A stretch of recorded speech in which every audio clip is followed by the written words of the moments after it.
वचनम च प्रथमम, चाहे तीर्थ हो, चाहे व्रत हो, चाहे उद्यापन हो, चाहे यज्ञ हो और चाहे दान हो, बिना पत्नी के व्रत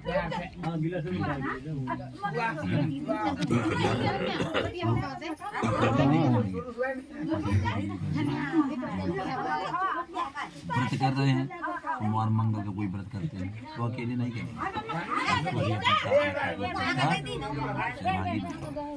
व्रत उद्यापन होता है। आज मंगल रहता है तो भी मुझे साथ रख करके सहभागिता करेंगे। दान करेंगे तो भी मुझे साथ रख के करेंगे, क्योंकि अब मैं आपकी पत्नी बनने जा रही हूँ। और अगर कोई आप अकेले कार्य करते हैं तो वो काल सफल नहीं माना जाएगा।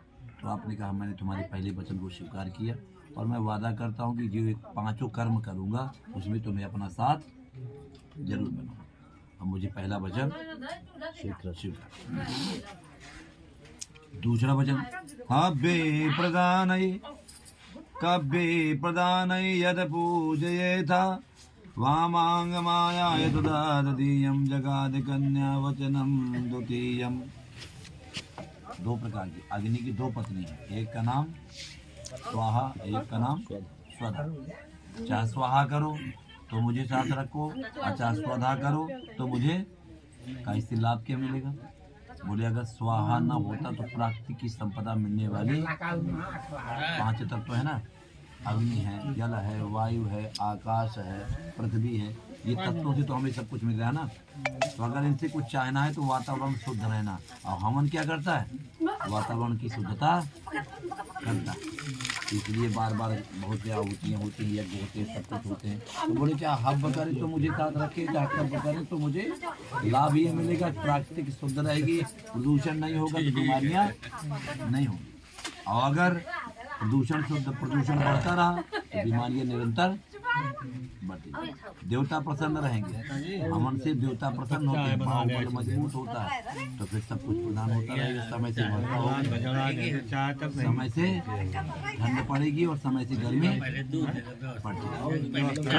10 बजे लगे दूध जाइए का कब्बे से क्या होगा? वंश की वृद्धि होती है। रुक जा यार, ये तो इतना बता दीजिए, पीली नहीं तो पाए। कब्बे से क्या होता है कि पितरों का वंश की वृद्धि होती है। जब तक पितरों का सम्मान नहीं हुआ ना तब तक वंश की वृद्धि नहीं हुई, वंश की विनाश हुआ।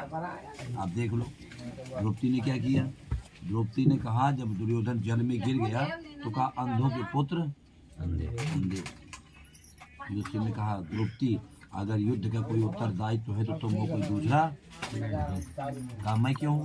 कहा अगर तुम दुर्योधन को भड़काई कि तुम अंधे हो तो बात बन जाए, लेकिन तुमने कहा कि पूर्वजों को गाली दे दिया तो पूर्वजों को आशीर्वाद जो तुम्हारा चीरहरण उन्हीं का श्राप। जगाद कन्या वचनम तृतीयम। 4 आश्रम है। पहला ब्रह्मचर्य जो अभी अब तक आप बने रहे। इसमें क्या होता है? शिक्षा को ग्रहण करना, गुणों को ग्रहण करना, और फिर अब आने वाला आश्रम कौन हो गया? गृहस्थ आश्रम। इसमें उसी का प्रयोग करके जीव याचिका चलाना। जो आपके पास गुण तैयार किए होंगे उसी से आप शिक्षा किया तो आपको नौकरी मिली, नौकरी उसी में आप पैसा को कमाएंगे, है कि नहीं? तो कुटुम्ब रक्षा भरणे यदि तुम, पर कुटुम्ब की रक्षा करें, पशुओं का पालन पोषण करें। ये नहीं कि मैं भर जानवरों को आप भरिए, ये भर वो तुम चले जाओ पानी निकालो, तुम चले जाओ भूसा सानी करो, ये नहीं। एक साथ काम करना है। पशुओं का पालन पोषण भी एक साथ करना है, और जिसके बाद गृहस्थ आश्रम में हम दोनों लोगों को एक साथ संघर्ष करके इसके जीवन को यापन करना। तो आपने कहा मुझे तुम्हारा तीसरा वचन भी।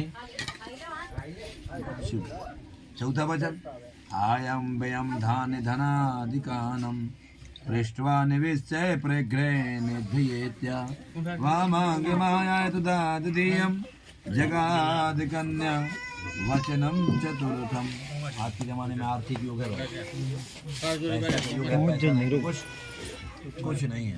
आयम व्ययम, आप पैसा जरूर कमाएं और पैसा कमाने के साथ सही व्यवस्थित होकर के खर्चा करें, तुम्हारे लिए भी होती है। क्योंकि आज के ज़माने में पैसा 2 ही में जा रहा है, ये तो दारू में या ब्यूटी पार्लर में, सुंदरता पे और दारू पे 2 बहुत पैसा खर्च हो रहा है। और एक से एक जाकर के मेकअप का सामान और एक साड़ियाँ पहन रही हैं। तो तुम्हें उस हिसाब से खर्चा करना है जिससे अपने आय की व्यवस्था। और आपको भी वही व्यवस्था करनी है। ये नहीं कि आज के ज़माने में आप देखते हैं कि लोग 100 कमाते हैं और 500 बैठे, घर में आटा भी नहीं होता, दाल भी नहीं होती, सब्जी भी नहीं होती, आप तो लगा के आ गए, बच्चे भूखे बैठे। तो आपको ऐसा पैसा कमाना है कि 2 रुपये जरूर आपकी बचत हो सके।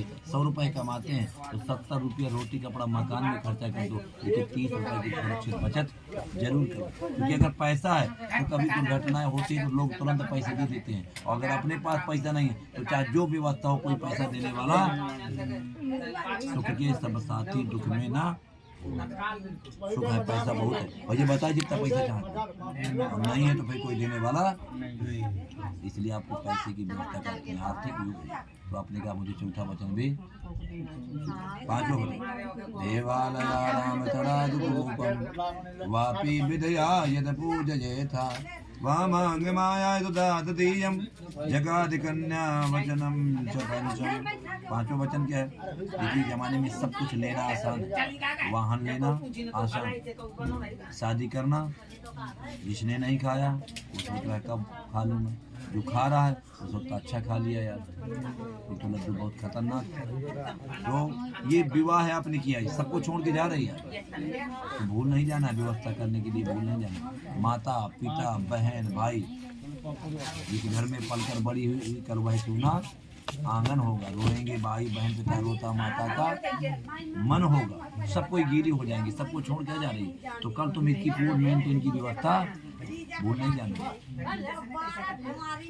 समझा ना? तो आपने कहा नहीं अगर मैंने तुम्हारे साथ विवाह किया तो तुम्हें निभाना मैं अच्छी तरीके से, उसमें कोई दिक्कत। राम ने देखा नहीं युद्ध लड़ा रावण से और अपनी पत्नी को जीत करके लाए, तो कोई इनको अव्यवस्था ना होने पाए। और तुम्हारा धर्म है कि तुमको लिए जा रहे हैं तो तुमको वहाँ पर माता पिता भी मिलेंगे।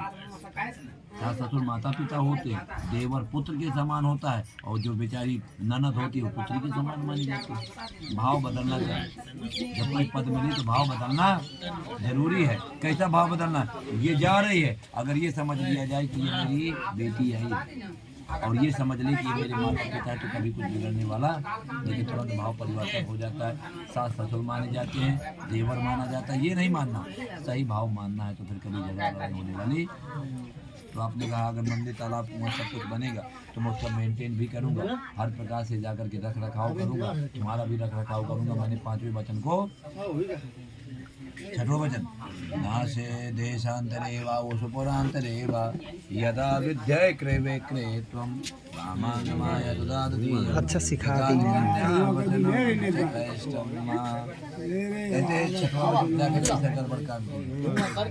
पीले अचार जड़ा जा दे बापा माऊ तुम्हारा अभेरो वाला क्या कही ने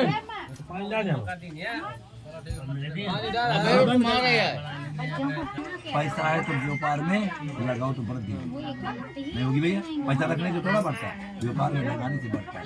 रिस्क खेलो तो रिस्क मिलेगा।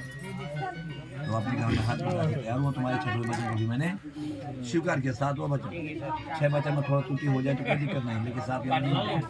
बोले क्या? बोले ना से विनीया अरे पर की यजाया तो या भवा भावन काम निश्चय वामांग माया ददातीयं जगाद कन्या वचनम च सत्यम।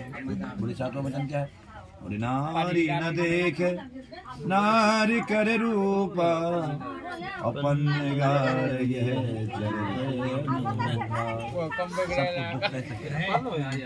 लेकिन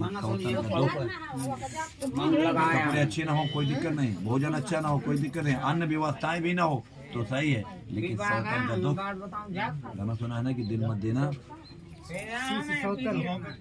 हाँ हीरा मोती सोना चांदी दे देना लेकिन दिल मत देना। तो आपने स्वीकार किया कि मैं राम की तरह जीवन को व्यतीत करूंगा। जिस प्रकार राम ने एक पत्नीवान बन के जीवन व्यतीत किया, मैं भी एक पत्नीवान। फिर दोनों के लिए तुम भी रोशनी सुनो, गंतव्य में ना सोचिए। कल आपका क्या बीता है रोशनी को जान नहीं जा सकता। कल हो सकता तुम इसके बारे में बहुत लोग कहे कि ऐसा रहा है, इसने ऐसा किया, तो तुम कल के ठेकेदार। कल क्या बीत गया, ये ठेकेदार तुम इनकी नहीं थी। क्या मिलेगा उससे? अगर तुम जानोगे भी तो क्या मिलेगा तुमको? दुख ही मिलेगा, परेशानियां बढ़ेंगी। इसलिए तुम कल इनके ठेकेदार, इनने कैसा भी कुछ किया हो छुट्टी। और ये भी तो आप भी